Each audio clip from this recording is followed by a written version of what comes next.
Deus. Amém? De volta para a ministração da palavra de Deus. Vamos andar em Tiago. Desta feita, Tiago capítulo 4. Vamos ler os versículos dos quais vamos estar abordando, que é do 1 ao 12.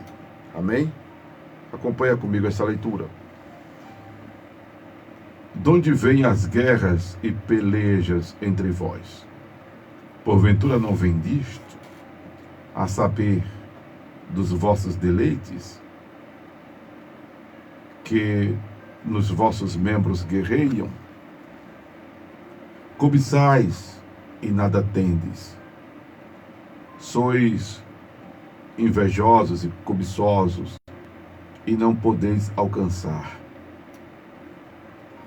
Combateis e guerreais e nada tendes, porque não pedis. Pedis e não recebeis, porque pedis mal, para o gastardes em vossos deleites. Adúlteros e adúlteras, não sabeis vós que a amizade do mundo é inimizade contra Deus? Portanto, qualquer que quiser ser amigo do mundo, constitui-se inimigo de Deus. Ou cuidais vós, que em vão diz a Escritura, o Espírito que em vós habita tem ciúmes? Antes da maior graça, portanto diz, Deus resiste aos soberbos, dá porém graça aos humildes. Sujeitai-vos, pois, a Deus, resisti ao diabo e ele fugirá de vós.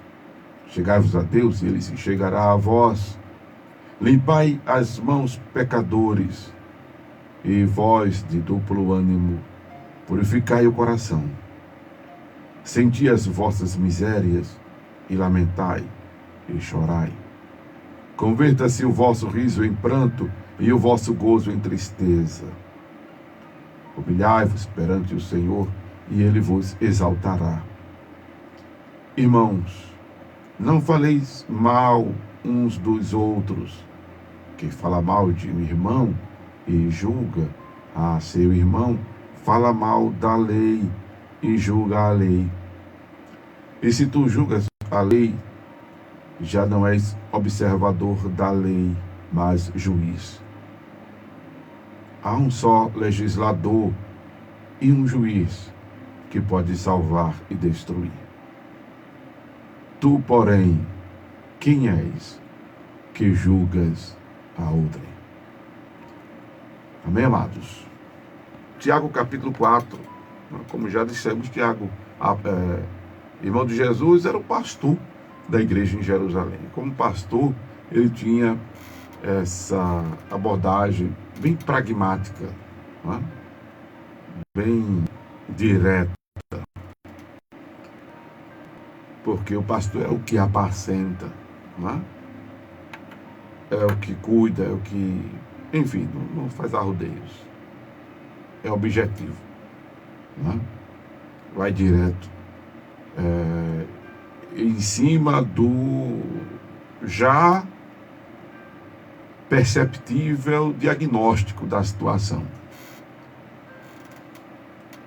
Já vai com o fármaco em cima da doença, da patologia, do transtorno, do conflito, enfim.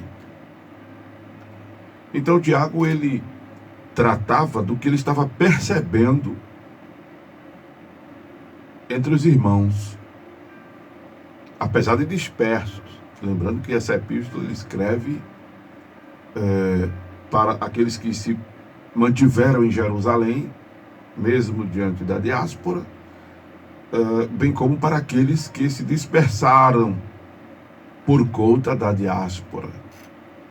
Ele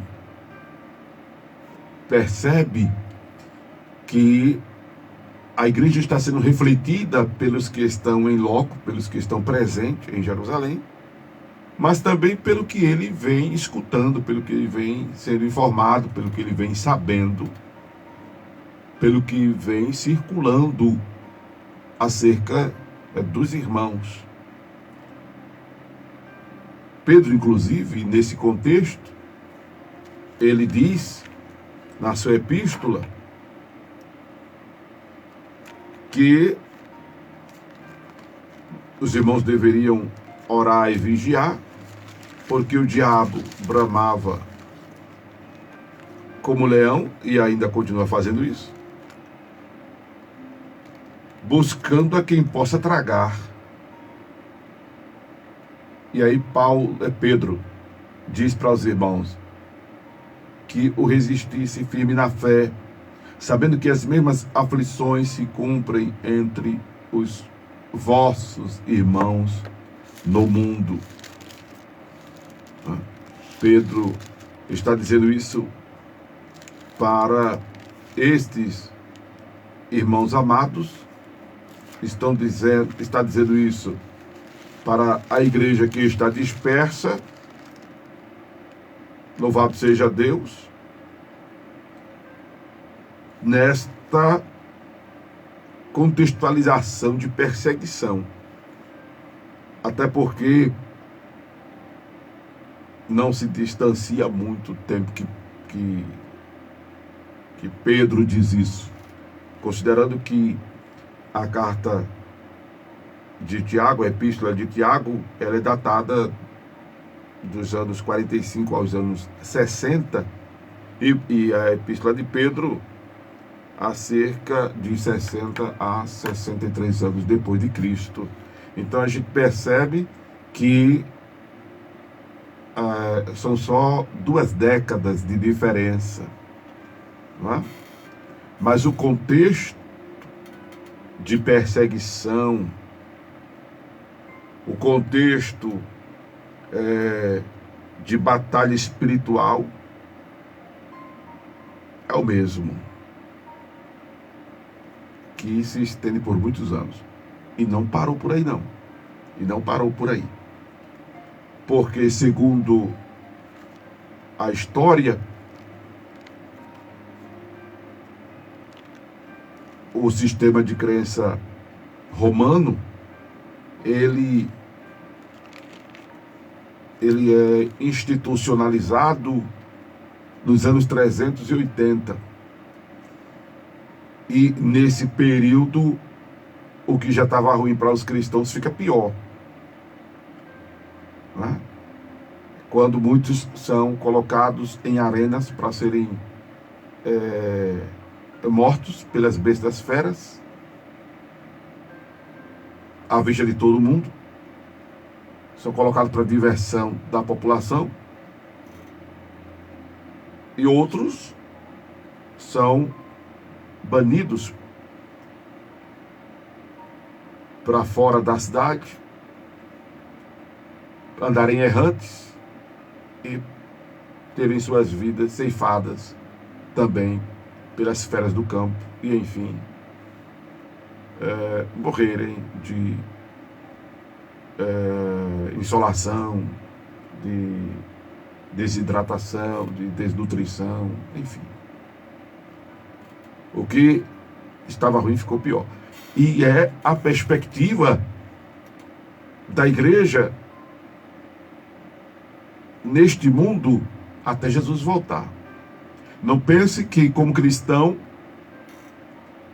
vamos ter facilidades neste mundo. Não, como cristãos, não vamos ter facilidades neste mundo, principalmente se formos cristãos que procuram fazer a diferença. Principalmente se formos cristãos que procuram ser sal e salga, ser luz e ilumina. Porque se for cristão, massa de manobra, se for cristão, Maria vai com as outras, nada a ver contra as Marias, são só linguagens figuradas que existem, né? Se for cristão, nada a ver com os paraguaios, mas do Paraguai, como diz o irmão, né? Candidato Tenorex, ponto. Parece, mas não é. Se for, faria do mesmo saco, como diz a história. Se não for cumpridor da palavra, se não procurar fazer diferença neste mundo de trevas, aí não vai sofrer ameaça do inimigo. Porque quem ameaça o inimigo é aquele cristão que procura radiar a luz de Jesus. Quem ameaça o inimigo das nossas almas é aquele cristão que é mão no arado, é aquele cristão que dá fruto digno de arrependimento, o fruto do Espírito, o fruto de crescimento para a obra. Aí esse cristão incomoda o inimigo. A exemplo da igreja que sofre a diáspora porque incomodou o inimigo. Então, nos dias de hoje, se procurarmos fazer a diferença, não vamos estar melhor do que os cristãos desse contexto que estou me referindo. Não estou dizendo com isso que vamos vivenciar a grande tribulação, porque eu não acredito que a igreja passe pela grande tribulação. Eu sou da corrente que a igreja vai ser arrebatada antes mesmo do abrir dos 7 selos, antes mesmo do derramar das 7 taças, antes mesmo do tocar das 7 trombetas, que não são 21 episódios, tipo assim, necessariamente de anos, né? A grande tribulação, ela vai durar, na perspectiva escatológica, 7 anos. 3 anos e meio de paz, 3 anos e meio de muito conflito. Então não são cada um desses elementos com a durabilidade de um ano, porque senão seriam 21 anos. Né? Mas 7 é suficiente, aliás, 3,5 é suficiente para o caos total. E não é a grande tribulação que eu estou me referindo. Estou me referindo aos ataques do adversário das nossas almas contra as nossas vidas, diretamente falando. Contra mim, contra você. O inimigo quer te ver para baixo, o inimigo quer te ver destruído, o inimigo quer te ver sem chão, o inimigo quer te ver sem teto, não de uma residência, não de uma moradia, simplesmente, mas o inimigo quer te ver arrasada, psicologicamente, emocionalmente. O inimigo quer te ver desestruturado, em todos os sentidos e aspectos, para que tu te desorganize mentalmente, emocionalmente, para minar tua fé. O inimigo tem investido para minar as nossas fé, para minar a nossa fé. Vamos falar de fé no singular, né? Amém, amados? O inimigo, ele tem investido, inclusive nesse aspecto que Tiago está falando, fora desse contexto social, fora desse contexto que envolve terceiros, se bem que isso é um outro fator apontado por ele aqui, quando ele se refere a guerras, não é? Mas se você, pela lupa do Espírito Santo, enxergar melhor o texto, vai ver que o conflito aqui é intrínseco. ele é intrapsíquico, ele é pessoal. Ele é pessoal. Ele é dentro da gente, no nosso campo existencial. O coração, disse Jesus em Mateus capítulo 15, verso 19, segundo a anatomia de Jesus, o coração está na cabeça. O inimigo está mexendo exatamente nesse campo, mais do que nunca, das pessoas. Eu tenho visto notícias ruins de homens de Deus que estão, misericórdia, quero nem mencionar aqui o que estão fazendo, contra as suas próprias vidas.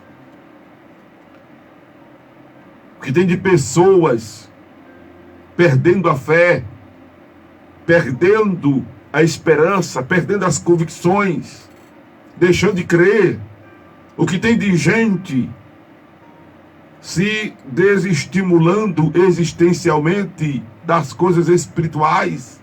O que tem de gente perdendo o sentido da fé, da crença. O que tem de gente perdendo a esperança, perdendo o temor, perdendo a vontade de estar na igreja, de estar orando, de estar lendo Bíblia, de estar fazendo a obra de Deus. O que tem de gente se apagando espiritualmente. O que tem de gente se desmotivando do caminho. Não é brincadeira. Isso por causa de relacionamentos frustrados. Isso por causa da vida financeira que não anda bem. Isso por causa... E a vida financeira envolve emprego, desemprego, investimento e sem retorno. Causas judiciais que a pessoa procurou, ou então que alguém lhe envolveu. Decepções diversas. Falta de testemunho de irmãos e do clero ou dos ministérios, que é a linguagem entre nós evangélicos. Brigas de irmãos contra irmãos na internet, de pastores contra pastores, de pastores envolvidos em coisas que não tem nada a ver.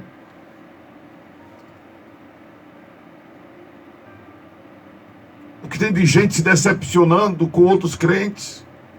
De vez em quando eu vejo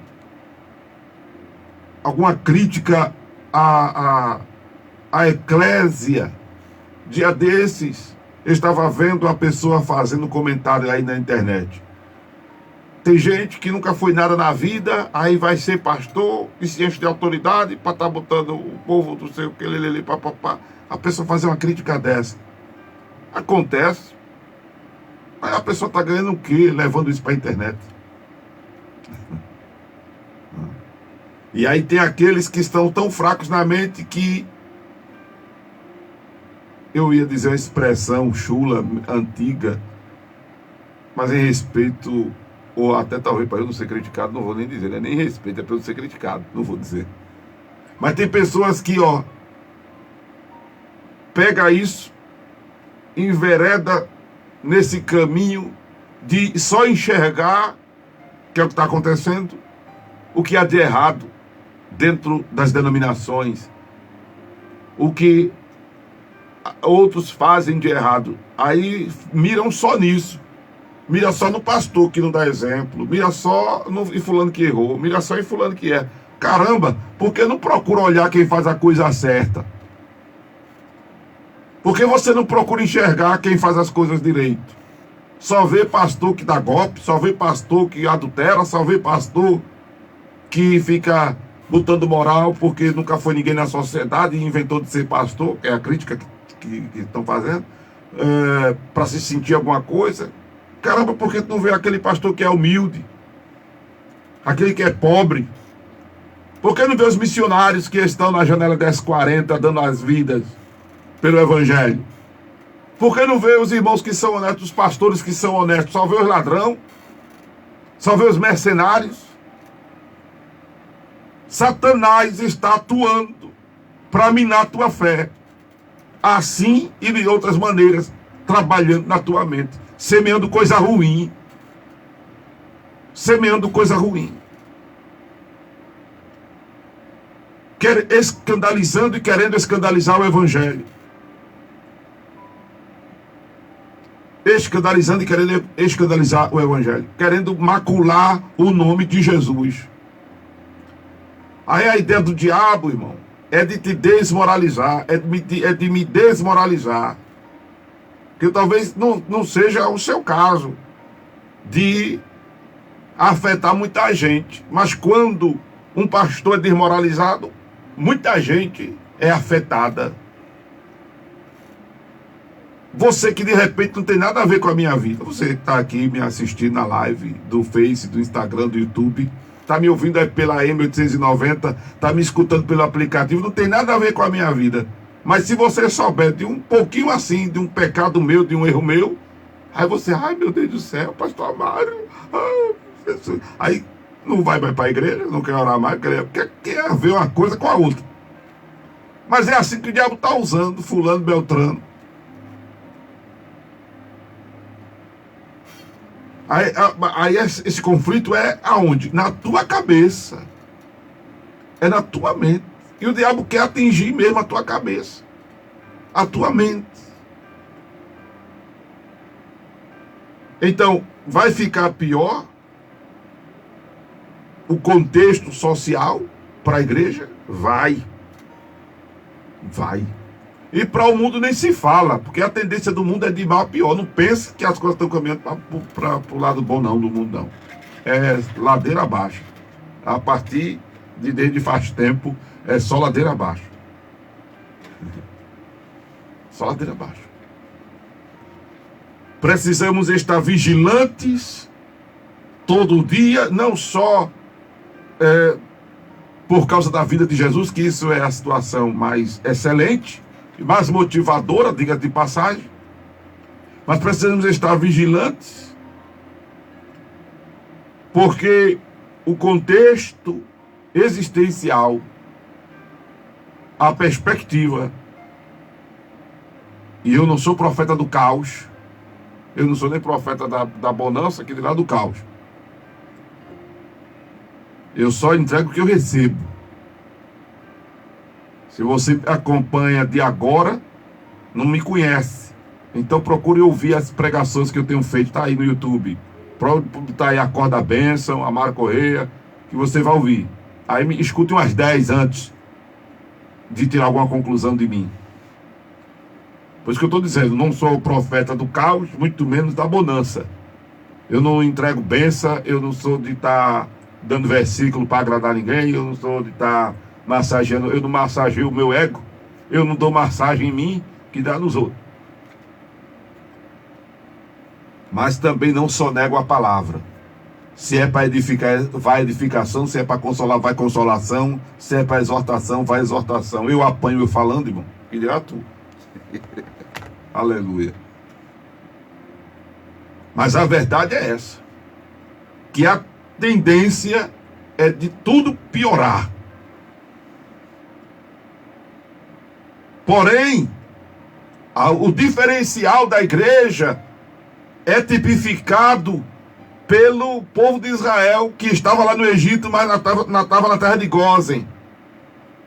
Lembra da terra de Gósen? Que não se fala mais disso? É o povo que estava no mundo, no Egito. Porém, as pragas não lhes alcançavam. As pragas não lhes alcançavam. Você precisa estar nessa dimensão espiritual. Você precisa estar unido a Cristo. Você precisa ser igreja, porque as portas do inferno não prevalecerão contra a igreja. Nenhuma condenação há para quem está em Cristo Jesus. Aquele que habita no esconderijo do Altíssimo, à sombra do Onipotente, descansará. Você precisa estar nessa dimensão espiritual. O diferencial da gente deve ser este: está na terra de Gósen, está no esconderijo do Altíssimo, está na sombra do Onipotente. Está unido a Cristo, ser igreja, para que o diabo não tenha vez nem voz em nossa vida. Está na terra de Gósen, para que as pragas não nos alcancem. Está em Cristo, para que estejamos livres de condenação. Precisamos fazer esta diferença, porque no contexto social o mundo é de mal a pior, e se nós não nos blindarmos, mentalmente, seremos afetados e coadjuvantes de um cenário tenebroso muito grande. Aí Tiago direciona esta palavra, lembrando que estamos abordando Tiago capítulo 4, do versículo 1 ao versículo de número 12. Aí Tiago fala exatamente deste conflito, que começa os cristãos dispersos a viverem intrinsecamente, introspectivamente. Tiago começa a mostrar para os irmãos que, apesar das perseguições que eles estão vivendo e não iriam se livrar nem tão cedo daquilo, havia um problema maior, um problema em suas mentes, um problema em suas cabeças, um problema interno em suas vidas pessoais. Frustrações, desilusões, era o que estava acontecendo aos irmãos. É disso que ele está tratando. De onde vêm as guerras e pelejas entre vós? Porventura não vem disto, a saber, dos vossos deleites, que nos vossos membros guerreiam? Cobiçais e nada tendes, sois invejosos e cobiçosos, e não podeis alcançar, combateis e guerreais, e nada tendes, porque não pedis. Pedis e não recebeis, porque pedis mal, para o gastardes em vossos deleites. Adúlteras, não sabeis vós que inimizade do mundo é inimizade contra Deus? Portanto, qualquer que quiser ser amigo do mundo, constitui-se inimigo de Deus. Ou cuidais vós que em vão diz a Escritura, o Espírito que em vós habita tem ciúmes. Veja que estava acontecendo um problema de insatisfação dos irmãos. Estava havendo um problema de descontentamento. Estava havendo um problema de infelicidade. Mas isso era exatamente porque as coisas não estavam acontecendo como eles gostariam que acontecessem. As coisas não estavam fluindo como eles gostariam que fluíssem. E aí vem o popular questionamento: Deus não me ama, Deus não está comigo. E aí vem o desânimo. E aí vem a infeliz e errônea conclusão: para estar assim é melhor estar no mundo. Para estar assim é melhor estar na farra. Para estar assim é melhor sair da igreja. Para estar assim, por que orar? Como eu disse antes, você tem nada a ver comigo, mas se você de repente sabe do meu pecado, do meu erro, aí você, pastor Amaro, se você sabe que é o que está acontecendo, as pessoas estão causando escândalo e tal, aí outras estão se afetando sem ter nada a ver. E quem muito menos tem a ver com esse erro, com essa safadeza, com esse pecado, com essa falha, com esse tropeço do outro, é Jesus. E você transfere isso para Jesus. Aí você transfere isso para Jesus. O que foi que Jesus fez para tu não estar orando a Ele? O que foi que Jesus fez para tu não estar fazendo a obra dele? O que foi que Jesus fez contra ti para tu deixar de servi-lo? O que foi que Jesus fez contra ti para tu deixar de estar na casa dele? O que foi que Jesus fez para tu deixar de ler a Bíblia? O que foi que Jesus fez para tu deixar de ser cristão? Me diz, o que foi que Jesus fez contra ti? Ah, não, mas eu me afastei porque eu vi uma coisa errada na igreja. Oxente, e por que tu não foi fazer a coisa certa? Ah, não, mas eu me afastei porque fulano, o pastor que eu admirava tanto, pecou. O que é que tu tem a ver com isso, com a vida dele? Ah, não, porque é irmão do circo de oração, que era uma benção. Olhou para mim com a cara feia. Meu Deus do céu, meu Deus do céu. Quem foi que morreu, irmão, por nós? Quem foi que morreu por nós? Aí Tiago estava tratando com a igreja que estava dispersa, sofrendo perseguição externa, mas que agora já estava vivenciando uma situação problemática interior nos cristãos. Ele, como pastor da igreja, viu isso, captou isso e disse: não, irmão, não é assim. Não é assim. É importante você que entrou agora na live, depois escuta essa abordagem do começo. É importante, para poder entender. Você que está ouvindo a rádio agora, essa hora, sintonizou aí na M890, passou a ouvir o aplicativo agora, vai depois no Instagram. Quando eu posto, eu ponho lá o livro, o capítulo que estou abordando. Nesse momento estamos falando de Tiago capítulo 4, verso de 1 a 12. Louvado seja o nome de Jesus. Aí ele continua se dirigindo a essa questão que é muito pessoal, esse conflito que é intrínseco, que é introspectivo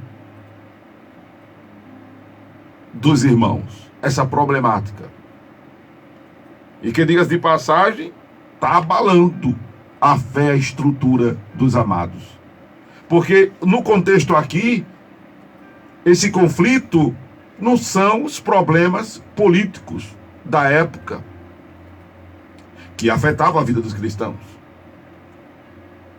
Não são as perseguições religiosas externas que afetavam a vida dos cristãos. Diga-se de passagem, eles eram tidos como hereges. Não eram problemas financeiros, que, diga-se de passagem, reverberavam em suas vidas. Porque, como cristãos, não eram bem quistos na sociedade, não eram bem aceitos. E quando se percebia que eram cristãos, logo sabotavam suas vidas. Não era isso que mais estava derrubando os cristãos. O que estava derrubando os cristãos era a sua própria relação com o divino. Eram os conflitos internos. Eram seus questionamentos. Eram suas insensatez. Eram a falta de convicção. Era a falta de convicção neles. Era a fé deles minadas. Era a projeção interna que faziam de seus conflitos.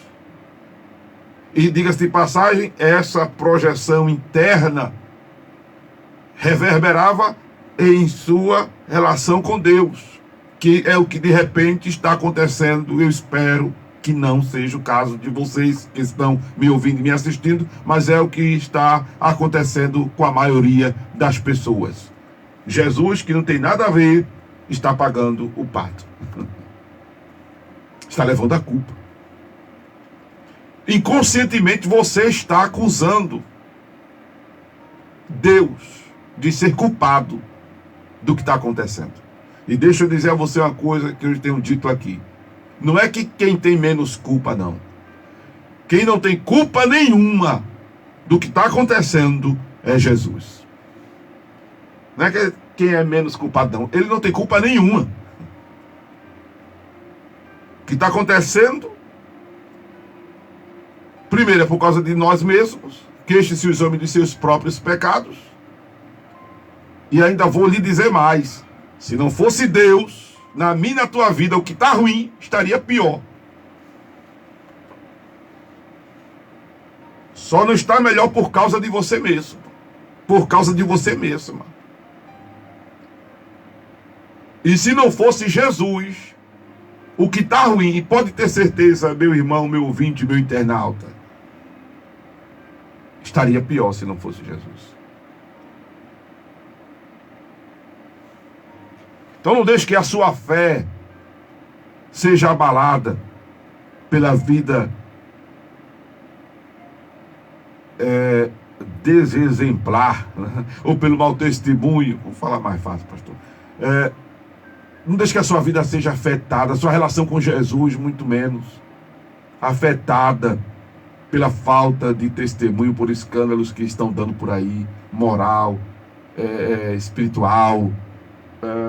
Não deixe que a sua relação seja afetada por situação espiritual, financeira que você está vivendo, sentimental, familiar, estudantil, empresarial, trabalhista. Não deixe que isso comprometa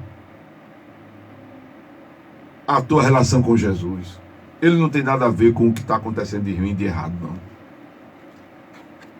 Aí Tiago chama a atenção dos irmãos.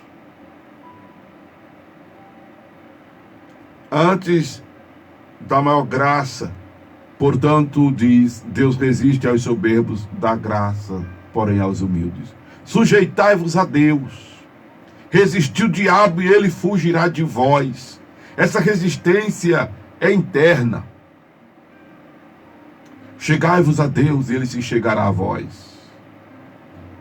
Veja isso aqui agora. Eu estou lendo Tiago capítulo 4, verso de número 8. Limpai as mãos, pecadores, e vós de duplo ânimo purificai o coração. Senti as vossas misérias e lamentai e chorai.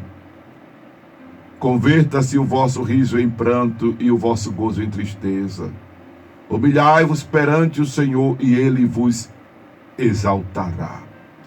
Em outro momento, quando eu fiz essa abordagem aqui de Tiago, que não é a primeira vez que eu falo de Tiago capítulo 4, me veio a seguinte palavra, que até calado diante de Deus nós estamos errados. Por que veio isso? Pelo que já dissemos, inclusive, nessa abordagem de agora. A gente quer justificar o erro da gente.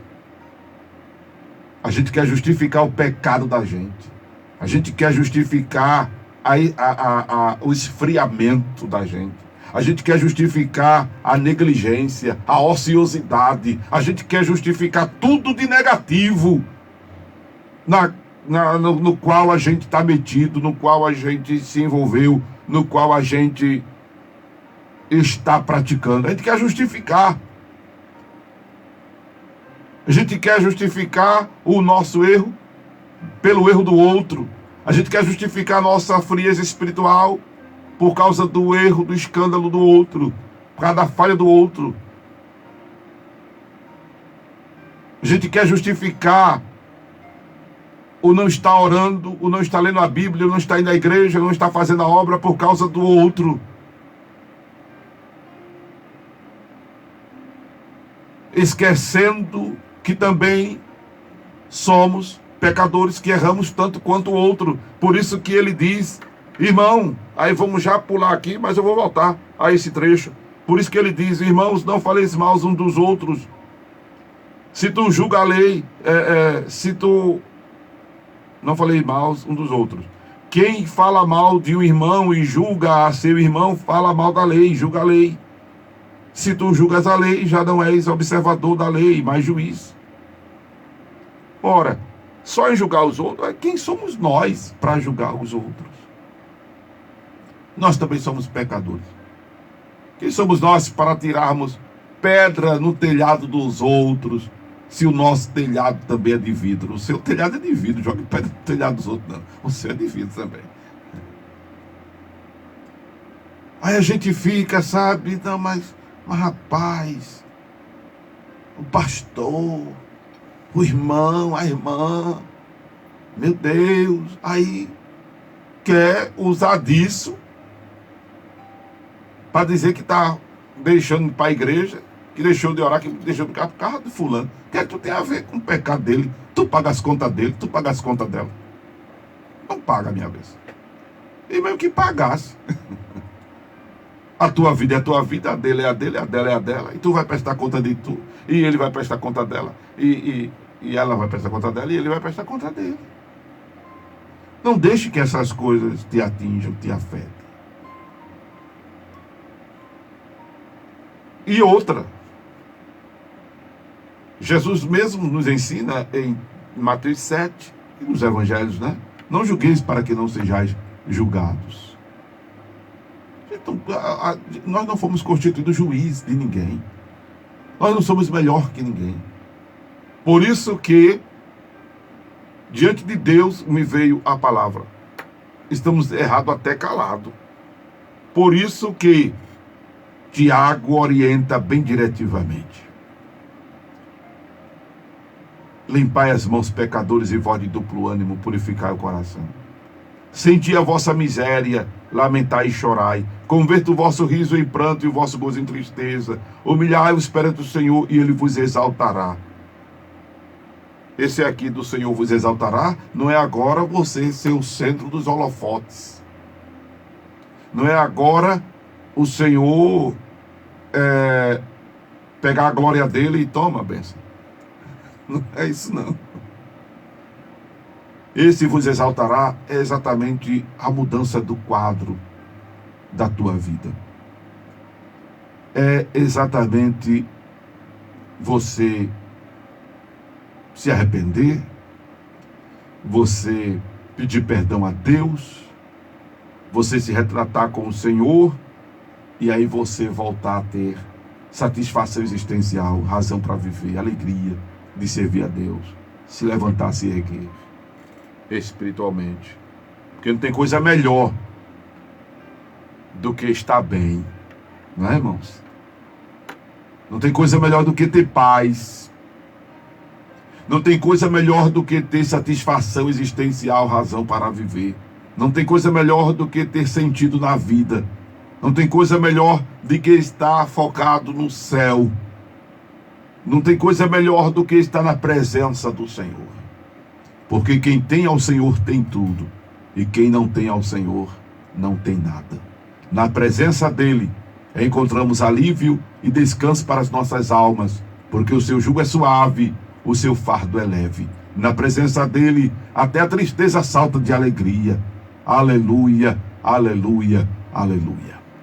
Se esta palavra não mexeu com você, não lhe impactou, não lhe edificou, não lhe consolou, não fez nada.